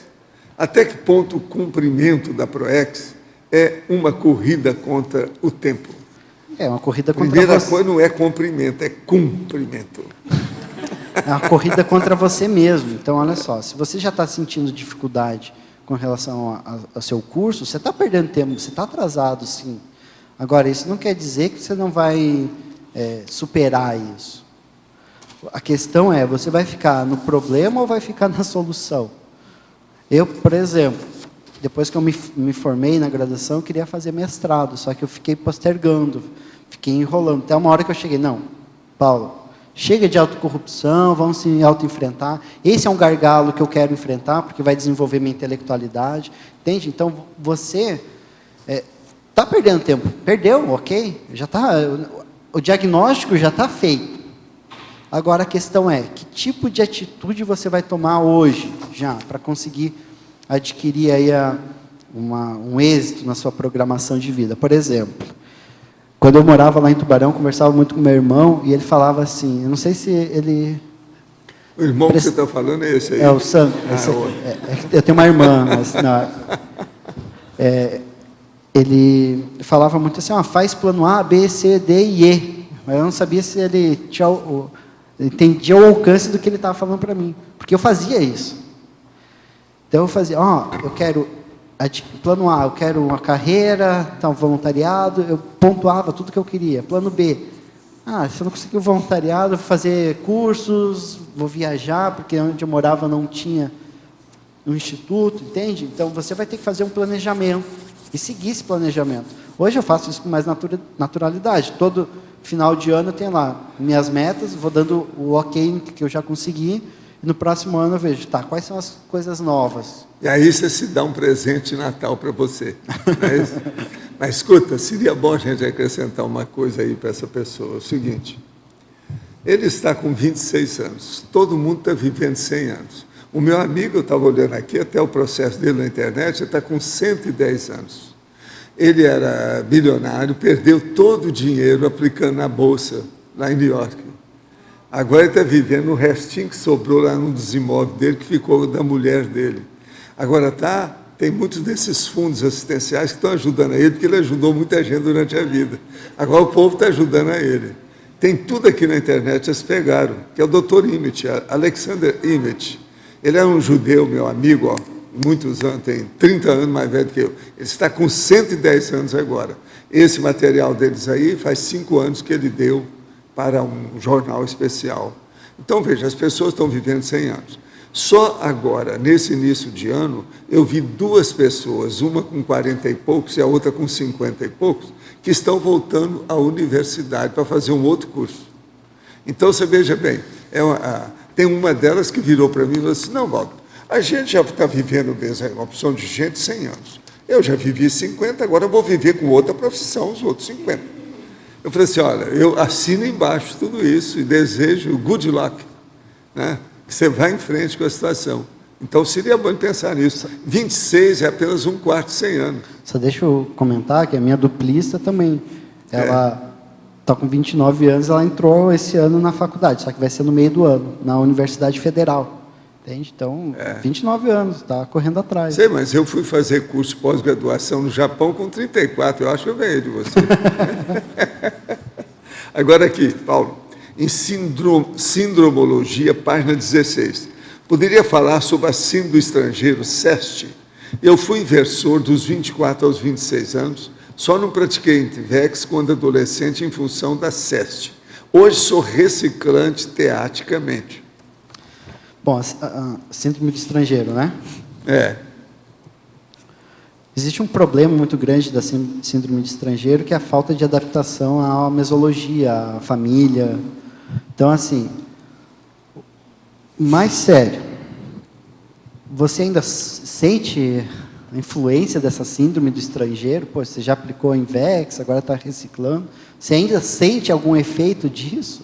Se ainda sente, é porque ainda precisa reciclar, porque a síndrome do estrangeiro, para mim, que eu também vejo que eu vivenciei essa síndrome, não de uma forma muito evidente, mas ficou impregnado um padrão de melancolia com relação a quem eu era. Então, você tem que avaliar, você tem alguma coisa ainda nesse sentido, de ainda ficar inadaptado? Poxa, se você está com mais de 26 anos, você já era para se adaptar, a fase da adolescência já passou, entende? É normal, no início da nossa vida, a gente ter essa dificuldade. Às vezes você teve um curso intermissivo, estava numa dimensão extrafísica avançada, quando renasce, dá o choque de lucidez, o restringimento na cabeça da pessoa, e ela não sabe para onde que ela vai. Então, é normal isso no início, porque às vezes ela passou pelo primeiro curso intermissivo, ela não tem experiência. Mas, poxa, está com 26 anos de idade, ainda sente o peso da síndrome do estrangeiro, eu vejo que precisa ser abordada com mais foco, com mais prioridade esse tema. Eu sou muito assim, ó, eu estou falando isso até com mais veemência, porque eu faço isso com a minha vida. Aquilo que me incomoda, aquilo que me tira do sério, que altera meus pensenes, eu vou estudar, eu vou me dedicar, porque eu quero resolver aquilo logo, eu quero me livrar logo daqueles traços.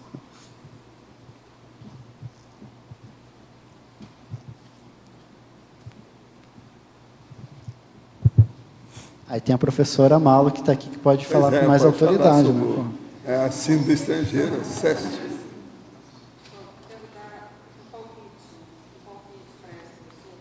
Pedindo a síndrome do estrangeiro, o antídoto da síndrome do estrangeiro é a assistência.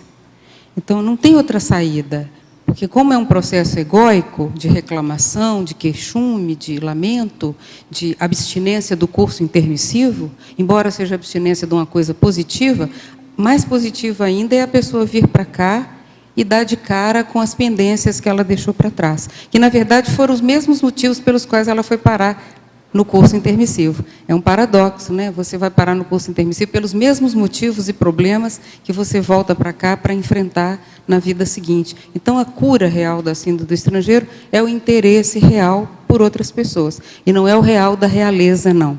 É de veracidade.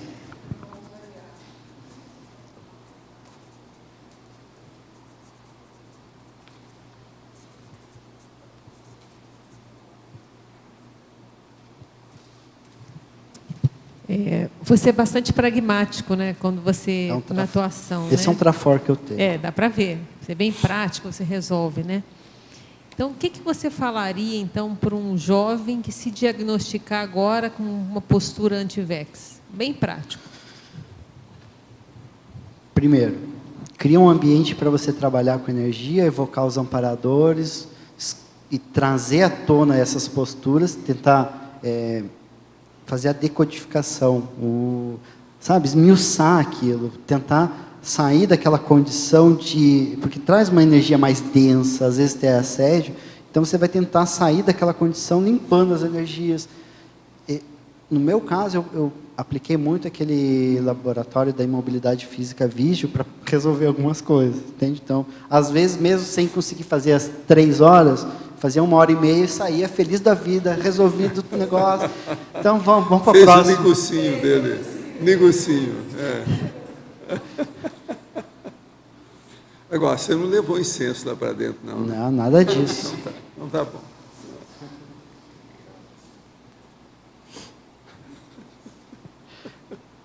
Ó, os italianos se entendem. Podia dar uma explicadinha sobre o paradoxo aqui, único, né? O paradoxo do jovem exaurido de excesso.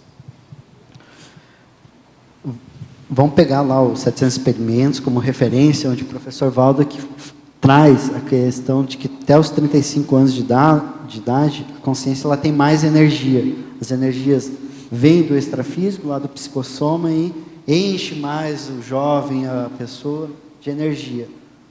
O problema é que daí ela começa só deixa eu complementar o raciocínio, que depois dos 35 anos de idade, em média, né, a pessoa começa a perder essas energias. Mas o jovem está no auge dessas energias. O problema é que ele começa a ter posturas que são anti-invex, anti-assistenciais, autocorruptas, onde ele vai começar a perder essas energias. Perder para o grupo, que às vezes aquele grupo que ele está lá imerso na universidade, por exemplo, que ele não se posiciona, ele se sente às vezes até frustrado, apesar de ter alguns ganhos, então ele acaba perdendo as energias. E às vezes essas energias são absorvidas por consciências extrafísicas. Por exemplo, é o caso do jovem que vai sair à noite, aí ele é mais tímido e tal, aí ele enche a cara, não consegue ter relacionamento, aí quando ele usa o álcool, ele consegue ter um relacionamento, vai lá,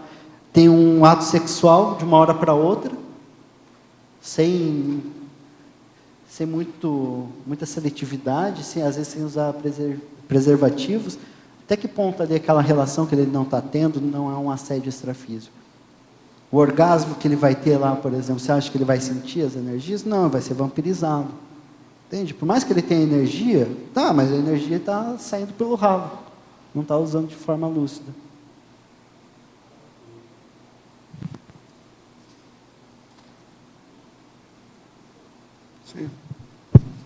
No verbete do DAC, no argumentário, neoideologia, o senhor coloca um parágrafo, uma frase assim: o mais racional é você escrever pelo conteúdo e não escrever mirando o leitor, embora o leitor médio seja o nosso amparador intrafísico, pois é quem tem a possibilidade de nos fornecer valiosa heterocrítica ou feedback providencial.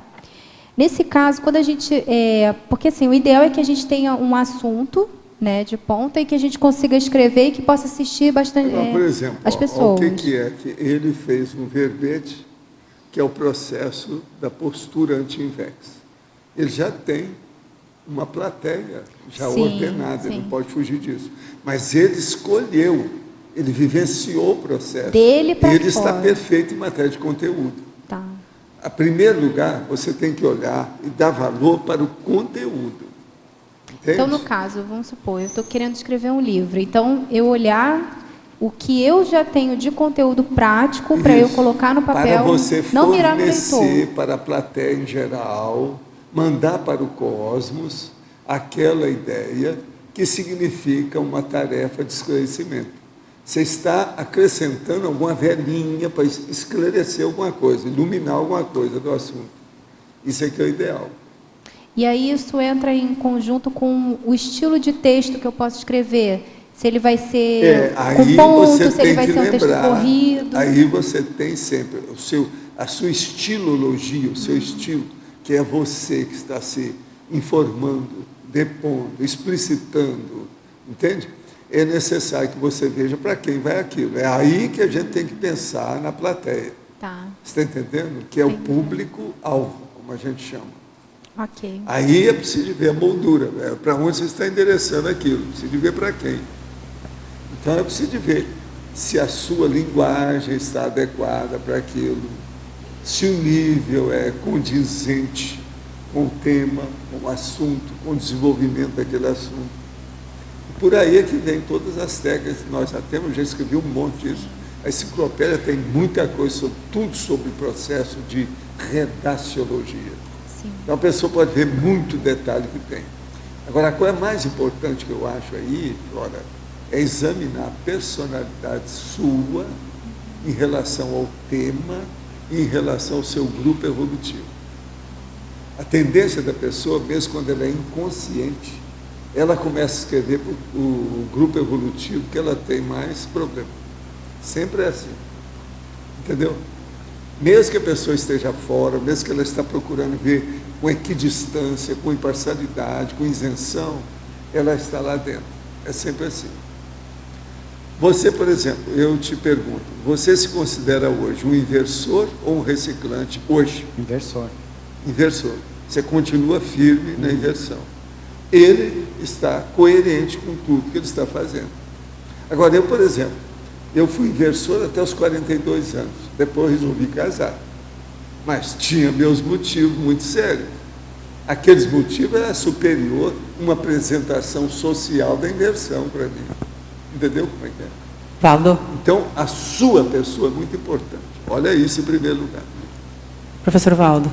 Sim. Aqui, seguindo a linha da resposta que o senhor deu para a Flora. Então, o senhor falou a questão do estilo. A minha pergunta é assim, a pessoa que está iniciando o processo da escrita, a descoberta do estilo pessoal. O senhor falou da linguagem, do tema, do exame da personalidade em relação ao grupo evolutivo.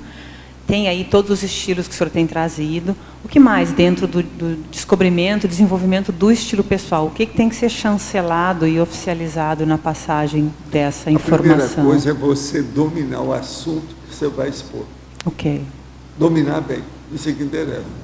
Agora, processos técnicos, você vai avançando com isso e aprofundando com a própria vivência.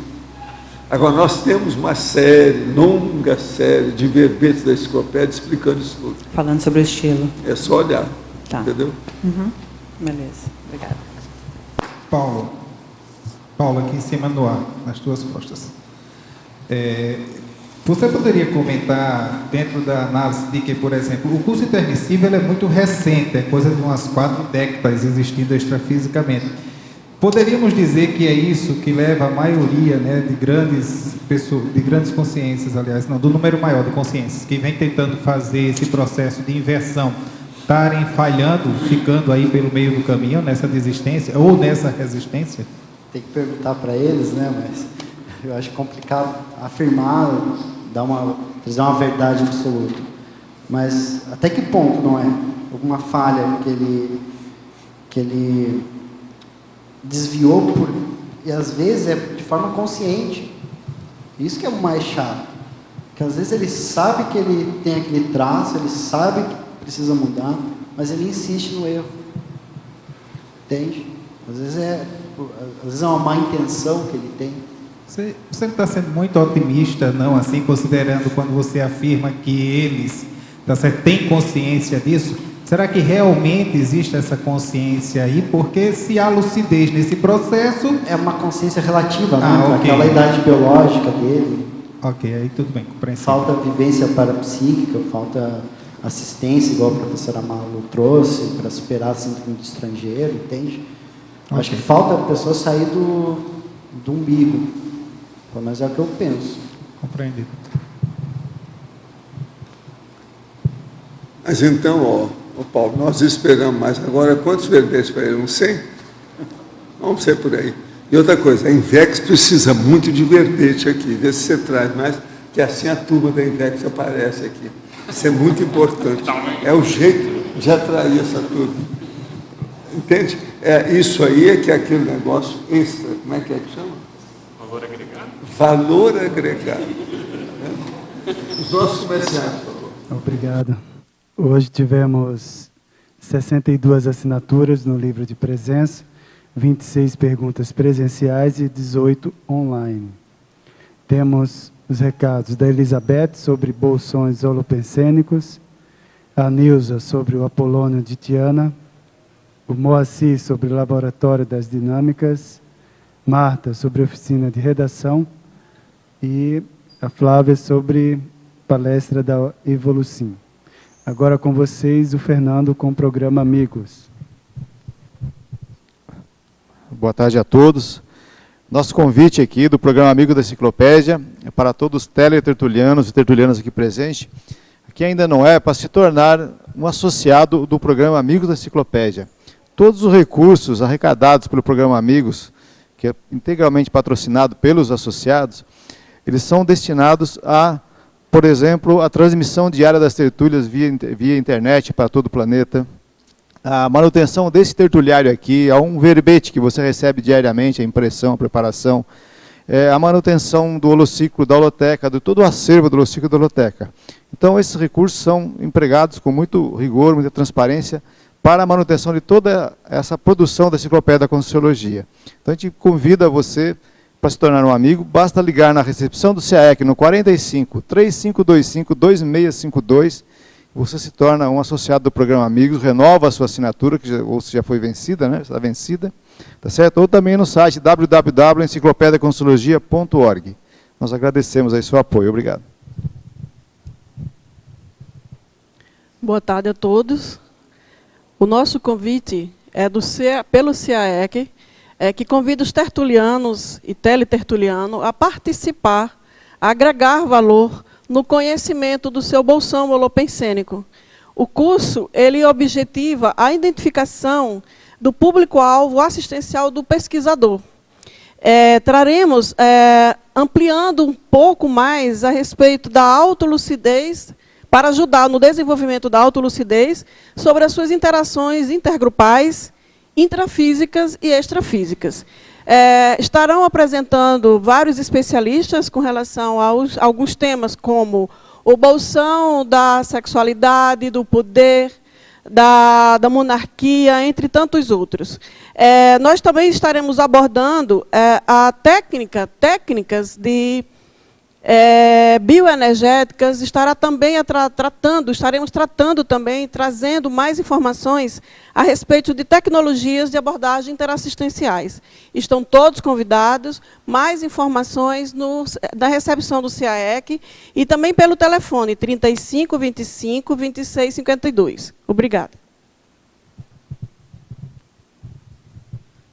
Boa tarde. O convite aqui é da CIP. A CIP convida a todos para o curso Apolônio de Tiana, que será ministrado pelo professor João Ricardo, Jarbas Paranho, desculpa, no dia 7 de abril, na sede da CIP, no Polo do Discernimento. Os temas que serão abordados é história, biógrafos, escritos, iniciações, parapsiquismo e memoricídio.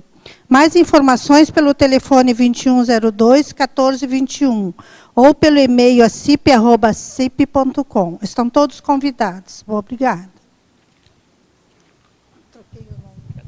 Boa tarde a todos. Estou hoje divulgando um evento que vai haver aqui no CAEC, em prol do Laboratório das Dinâmicas. Esse evento vai constar com 6 técnicas projetivas, quer dizer, cada dia, um EPICOM vai ministrar uma técnica projetiva.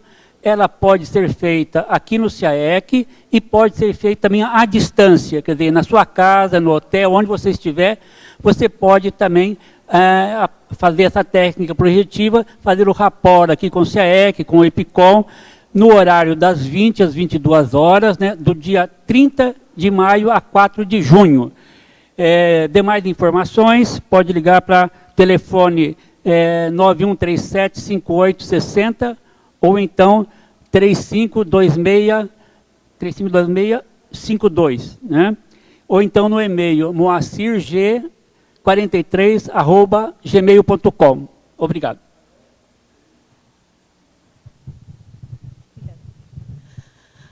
Boa tarde a todos. O CIAEC e o Colégio Invisível da Ressexologia têm o prazer de convidá-los para participar da oficina de redação.